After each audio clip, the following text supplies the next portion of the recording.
Wow, that sounds tough. Alright, I got it. I'll be there soon. It might be the pain causing me to miss here, but it feels like Jack just said he'd go to his sister-in-law's place right away. My sis, she can't make it to her favorite band's concert because the train stopped due to a person under the train incident.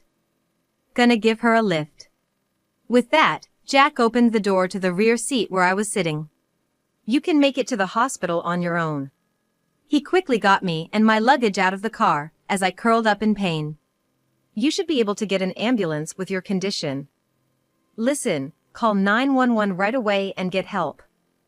If anything happens to our future kid, I won't forgive you. Leaving those words behind, he drove off. Please, help me. The number you have dialed is currently not in use. Please check the number and dial again. The number you have dialed is currently. I repeated this a few times pretending to be an automated message, then hung up the phone and blocked Jack's number. My name is Emily, I'm 27 years old. I work as an elementary school teacher, but I'm currently on maternity leave. I'm 10 months pregnant, and the due date for the birth is approaching soon. Despite feeling anxious about my first childbirth, I'm looking forward to the day I can meet my child, counting the days. My husband Jack is 30 years old, 3 years my senior.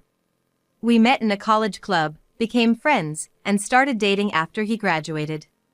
Then, 2 years ago we got married, and now we are blessed with our first child on the way. When we reported the pregnancy to both sets of parents, they were thrilled and told me to take care of myself, but there was one person who responded disinterestedly. Instead of that, I asked for time off next week for a concert and the manager said no, so I quit in a huff. Let them struggle with short staff, serves them right. That's Jack's sister. When I reported the pregnancy, she treated my pregnancy lightly, grumbling about her part-time job. My mother-in-law quickly scolded her, but she said, it doesn't concern me. Besides, it's not even sure if the baby will be born safely, in a shocking manner. I was furious, but I knew she was this kind of person all along, so I didn't bother getting upset now. Jack's sister is 7 years his senior, a significantly older eldest daughter. Spoiled rotten by her grandparents when she was little, she still hasn't outgrown her princess phase. It was the same when we got married. Normally, guests avoid white at weddings out of consideration for the bride, but Jack's sister insisted on wearing white and showed up in a white dress. It was a white mini dress with feathers, looking like something an idol would wear. It seemed she mistook our wedding for her solo performance. There, I told you white suits me better. Sorry if it's confusing who the star of the show is. My relatives and friends were shocked, and she mistook their stares for admiration, smugly making that comment. Of course, it was outrageous for Jack's sister to wear such a dress, and the fact that her parents and Jack didn't stop her was just as crazy. My parents and I felt utterly embarrassed. Before getting married, I thought Jack was kind and a genuinely nice person, but it was at this time that I first noticed something was off. However, I still had faith in Jack and loved him, so I turned a blind eye. It's just the sister-in-law who's weird, the in-laws are just speechless because of her, and Jack is the same. I tried to convince myself. After we started our new life, it wasn't long before I had to supervise a field trip for my second graders. The destination was a planetarium within the city. Taking small children out for a trip is nerve-wracking. I had to make sure no one got lost or involved in an accident and get them back to school safely. They say, the trip isn't over until you're home, and that's exactly right. I had to stay alert the entire time. Just as I arrived at the planetarium, my phone on vibrate in my bag started to shake. When I checked, there was a call from a number I didn't recognize. I generally don't pick up calls from numbers I don't know. So I ignored it, but the calls kept coming persistently, and thinking it would disrupt the planetarium show, I turned off the phone. After the show, it was time for the kids to have a look at the indoor exhibits. Since the museum staff would take over from here, it was a bit of a breather for us teachers. I sat down on a sofa in the lounge area with another teacher and took a break with a cup of coffee from the vending machine. When I turned my phone back on, I couldn't believe the number of missed calls. The unknown number had changed to Jack's halfway through. Could it be that something happened to one of the in-laws? I excused myself to my colleague and rushed to a quieter spot to make the call. "You're late. What have you been doing?" I was greeted with a shout. I had made it clear that today was a field trip day. I explained that I had turned off the phone so as not to disturb the show. "Why didn't you just leave it on vibrate? Why turn it off?" "Well, whatever. You're at the forest park, right?" The science museum with the planetarium is located in a municipal forest park. It's a bit away from the city, so you can't get there without a bus or a car. There's a surprise live concert by Sis's second favorite idol at the outdoor theater, and they're selling autographed photos with today's date, limited in quantity. Go get her one. For a moment, I thought it was a joke. I was here on duty today. I couldn't leave my post for such an errand. The forest park is vast, and it would take at least 20 minutes to walk back and forth between the science museum and the outdoor theater. And today it was raining. Am I supposed to go buy a photo in the rain for my sister-in-law? I firmly refused and reiterated to Jack that I was working. "I'm disappointed. You're such a cold-hearted person." "That's not like you, right? Emily, you're supposed to be kind-hearted. Please, go get it for me." Jack tried to guilt-trip and flatter me into going, but I was at work and couldn't accept, no matter what was said. "Fine, forget it. I'm let down." Jack yelled those words and hung up the phone. I felt a chill in my heart. Never did I imagine Jack would ask for something so unreasonable. It left me feeling unpleasant and sad. But I managed to suppress my feelings and finish the field trip. When I got home, Jack wasn't there, but there was a message on my phone saying he was waiting at his parents' house. With a heavy heart, I walked the 15 minutes to my in-laws' place. There were the in-laws, Jack, and my sister-in-law. "Apologize to your sister," was the first thing said. My sister-in-law had learned about the surprise concert while she was working, rushed out from her job to the outdoor theater, but by the time she got there, the limited edition autographed photos were sold out. "Poor thing, she's been crying her eyes out," said Jack while rubbing his sister's back, making a face as if it was such a pitiful situation. When I looked to the in-laws to see what they were doing, both had sorry looks on their faces, but that was it. There didn't seem to be any thoughts of how to deal with their unreasonable daughter and son. After sniffing for a while, my sister-in-law wiped her face with a crumpled idol merch towel, smiled brightly, and said, "It's okay now. But instead, buy this for me." She thrust her phone at me. It was the screen of a flea market app. "Hey, if you buy that for her, she'll forgive you for today." "Lucky you." Jack pointed with a smile, and there in the spot he indicated was a photo that seemed to be a limited edition print from today's event. $300. I couldn't believe that the print, which was originally sold for $5, now had such a price tag on it. It's a steal, right? Just for that, you get forgiveness from Sis. Just? $300 is just? For a mere piece of paper? My sister-in-law was looking at me with hopeful eyes full of expectation. Her right hand was offering a smartphone, and with her left hand she was making a cute pose, pressing it to her lips as if to maximize her charm. Jack was gazing at his sister-in-law's profile with an affectionate look. My in-laws, just like before, gave me an apologetic look, but it seemed they weren't planning on doing anything more than that. I had no intention of playing along with this charade. But I realized that if I didn't make my stance clear right then, I'd be manipulated forever. So I decided to give in to my sister-in-law's demands this time. "All right, I'll buy it for you." My sister-in-law's face lit up like a sunrise, and she clapped her hands together like a child. "But don't think this is an apology. This is the first and last time. I won't lift a finger for you after this. This is a declaration of my resolve." In front of a surprised Jack and sister-in-law, and in-laws who looked troubled as they glanced at each other, I won the $300 print. Then I left my in-laws' house without a word and went home alone. For a while after that day, Jack didn't come back from his parents' house, but one day he returned as if nothing had happened, as though the heat had died down. I accepted it silently. I had no intention of asking what my sister-in-law did with that print, nor did I want any further involvement. If anything more was said or done, I was prepared to end the marriage right there. Perhaps Jack sensed my resolve because he never brought up his sister again. And so, we returned to being an ordinary couple and settled into a peaceful life. Amidst this, I noticed something was off. When I bought a pregnancy test from the pharmacy and checked, it was positive. I was pregnant. After a few months, I visited my in-laws' house to share the news, and while they were overjoyed, my sister-in-law was as dismissive as ever, treating it as a so-what situation. From then on, I didn't see my sister-in-law, and the baby in my belly grew healthily. It's a boy. I wonder what a cute child he will be. Finally, the time came for the birth. My water broke, and I started to prepare for the hospital. Labor pains began soon after. You okay?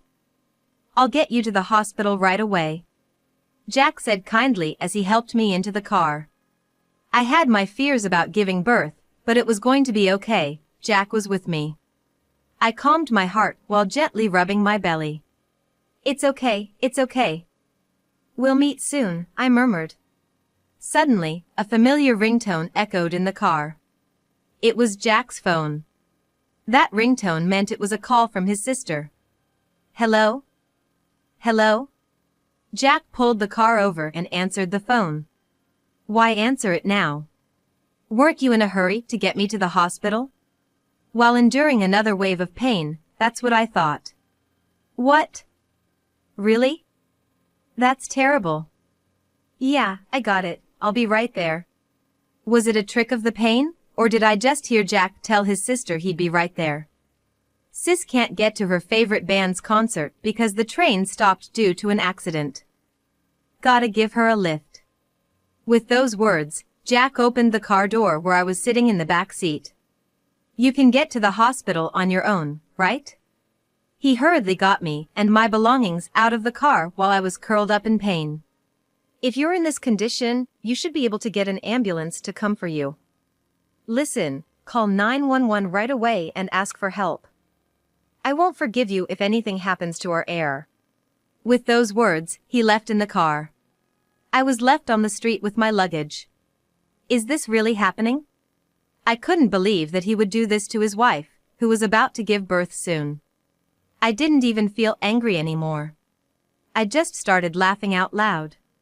It was a good thing no pedestrians were around, as I laughed louder than I thought I would. Although my mind was surprisingly calm, my body wouldn't stop laughing. Hello, I need an ambulance. Yes. The location is. I looked at a nearby building and gave them a general idea of where I was. I rode alone in the ambulance that came for me to the hospital for childbirth. The hospital took me in right away and started the preparations for delivery immediately. I called my parents and explained to them what had happened today in a matter-of-fact tone. My parents were speechless and said they would come right away. When I was left behind, I felt I could handle anything alone, but knowing someone was coming for me was reassuring. Waves of pain came and went. The nurses and midwives came to check on me, saying everything was going well. About an hour after arriving at the hospital, my smartphone rang. The contractions had just eased up, so I picked it up and saw the name of the last person I wanted to see. It was Jack. I let it sit in my hand for a while, but after he kept leaving voicemails and calling back repeatedly, I decided to answer. Not because I was concerned about Jack, but because it was just too annoying. As I pressed the call button, Jack's voice came through. Hello, Emily. Oh, thank goodness, you picked up. Jack's voice sounded deeply relieved. Maybe he was worried about his wife and unborn child he had left behind. But that thought was quickly proven wrong. Please, I need your help. I thought it was nonsensical. What did he expect his wife, about to give birth at any moment, to help with? Actually, there was a bit of an accident at the rest stop. The number you have dialed is not in service. Please check the number and dial again. The number you have. I repeated this a couple of times, pretending to be an automated message, then hung up and blocked Jack's number. I safely gave birth to a boy. It was surprisingly easy.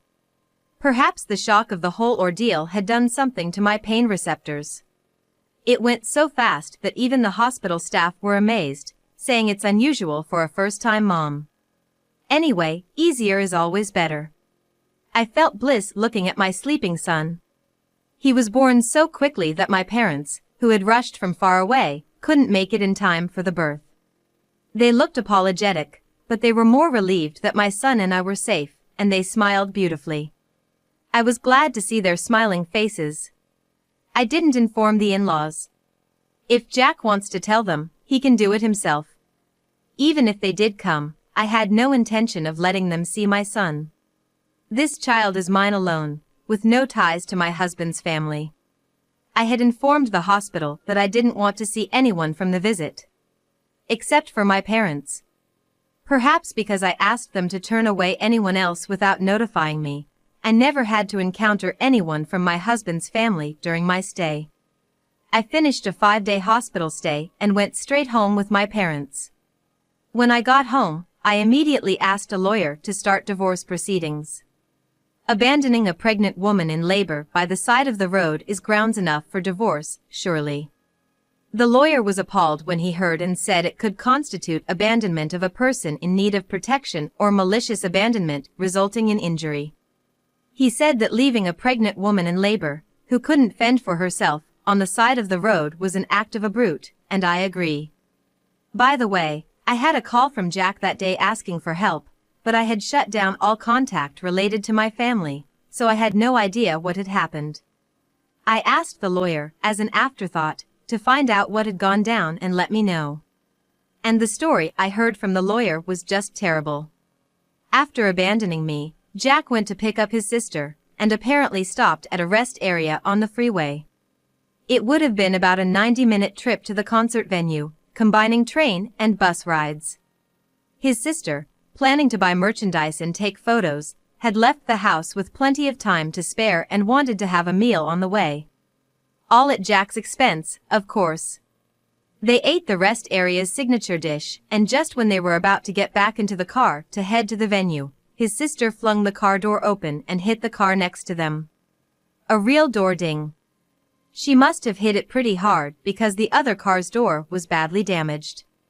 Normally, you'd apologize to the car owner and contact the police or your insurance company, but, shockingly, the siblings decided to flee the scene. No one's looking right now, so it's okay. We can't be late to the concert. Jack was about to drive off when the car owner came back and he was not alone. 4 intimidating-looking guys were with him. Surrounded and unable to leave, Jack was dragged out of the car and reprimanded for trying to run away. Meanwhile, his sister was pleading with the tough guys to let her go because she'd be late for the concert.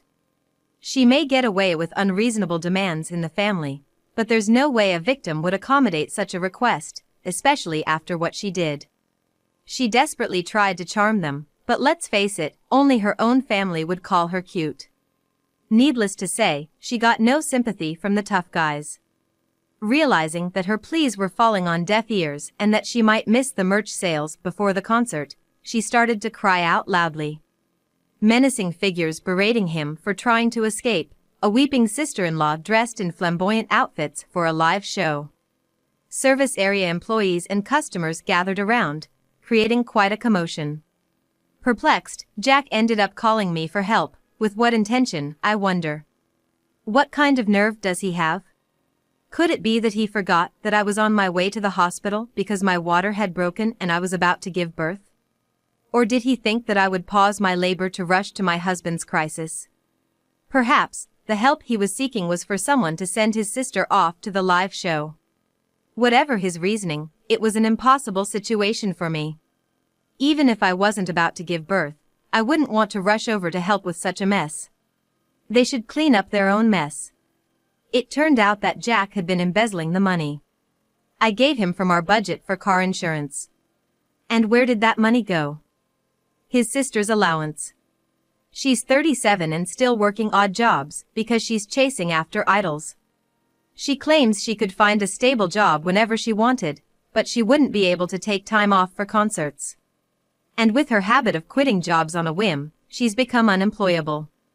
She squanders the little she makes and the pocket money from her parents, and of course, she sponges off Jack too. So, Jack gave the insurance money to his sister as pocket money and played dumb about it. The car they hit was a luxury foreign car, and the repair costs would all come out of pocket. I flatly refused Jack's absurd suggestion that we should work together to pay it off. The divorce was messy. Jack couldn't understand why he had to be divorced and was furious with the lawyer. I just took my sister, who was running late, to a concert. No one could have predicted that accident. Yeah, Jack did nothing wrong. It's those men's fault for making a big deal out of a scratch. They bitterly ranted about the victims. Jack seemed to think the reason I wanted a divorce was because of that accident. Wanting a divorce over a minor car accident, Emily is just being spoiled.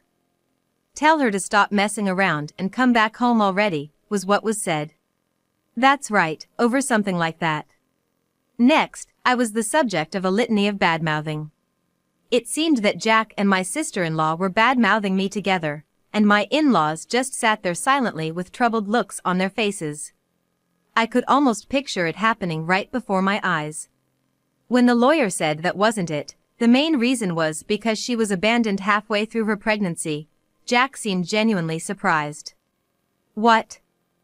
For that? But Emily went to the hospital by ambulance, and she safely gave birth to the child, right? There were no problems at all. Really making a mountain out of a molehill. Yeah, my sister was about to miss a concert because the trains were down, right? It was only natural to give her a ride. Jack said with a smug look on his face, and my sister-in-law nodded vigorously in agreement. Of course, it seemed the in-laws just sat there silently with troubled faces. The lawyer was at a loss for words, wondering how to explain the situation. That's when it was explained politely that the accident had nothing to do with the divorce and that they should handle that separately. Then, it was conveyed how terrible Jack's actions had been. No matter how many times it was explained, Jack insisted that all's well that ends well, that I managed to get to the hospital on my own, and since nothing happened, there was no problem. But when the lawyer patiently explained that it could have ended badly for both me and the baby, and that Jack could have been held legally responsible, it seemed to finally dawn on him the gravity of the situation. He turned pale, started to tremble, and asked if he and my sister-in-law could be arrested. Even then, it seems he was more concerned about himself and my sister-in-law than about me and the baby, as the lawyer reported with a sense of pity. It was a struggle, but the divorce was finally settled, and I was free from Jack's family. I felt relieved, but Jack was still hung up and kept calling me or sending messages on social media asking to get back together. It was so annoying that I had to block him again, and then he started sending letters to my parents' house. According to his letter, he didn't expect me to be so upset over that. The childbirth went well, after all, and it was cruel to divorce over just one mistake. You were supposed to be a more forgiving woman. Give me another chance. Don't you want a daughter next time? It's sad for our son to be an only child. And by the way, the son is the heir to our family. Give him back to me. If you do, I'll accept you once again as a daughter-in-law of the family. It's not a bad deal, is it? He started off humble but became increasingly arrogant, which apparently reflected my sister-in-law's opinion. I could tell because at the end of the letter, it said, "So, my sister says she's willing to forgive you now, think about it." From the moment I started reading the letter, I could guess its contents, but as I read on, I almost burst out laughing, and by the end, I was in stitches. I got the lawyer to warn them about a restraining order and that if they contacted me again, I'd ask for more alimony, and then the contact stopped. It's bittersweet to think they backed off the moment money was mentioned. They cared more about money than their precious heir. The in-laws haven't said a word. From start to finish, they were like extras in a drama, completely inconspicuous. Since they haven't expressed any desire to see their grandson, I don't feel the need to reach out either. I can't trust any of the in-laws, so I demanded a lump sum for alimony and child support. I couldn't bear the thought of dealing with them for years to come, and I predicted they'd likely stop payments at some point. Combining the payments for me, the car repairs, and everything else amounted to quite a sum, so they took a mortgage out on their home in Jack's name and paid me in one lump sum as requested. I hope they don't end up losing their house over this, but that's no longer my concern. After all, the combined alimony and child support won't nearly cover the costs of raising a child to adulthood. Once my health is back to normal and my son has settled down, I'll return to my job as a teacher. Fortunately, my parents said they'd help out, and I'll manage to get by. I want my son to be someone who can think for himself and live his life properly on his own. I don't want him to turn out like his father, who was nothing more than a relative by blood, or like his aunt. Nor like his parents, whose presence in our lives was always uncertain. Despite the unfortunate outcome of my marriage, I'm grateful for having been given my son. From now on, it will be just the two of us, living happily together. And if there's a new person in the future who comes along and loves my son, I won't hesitate to welcome that happiness into our lives.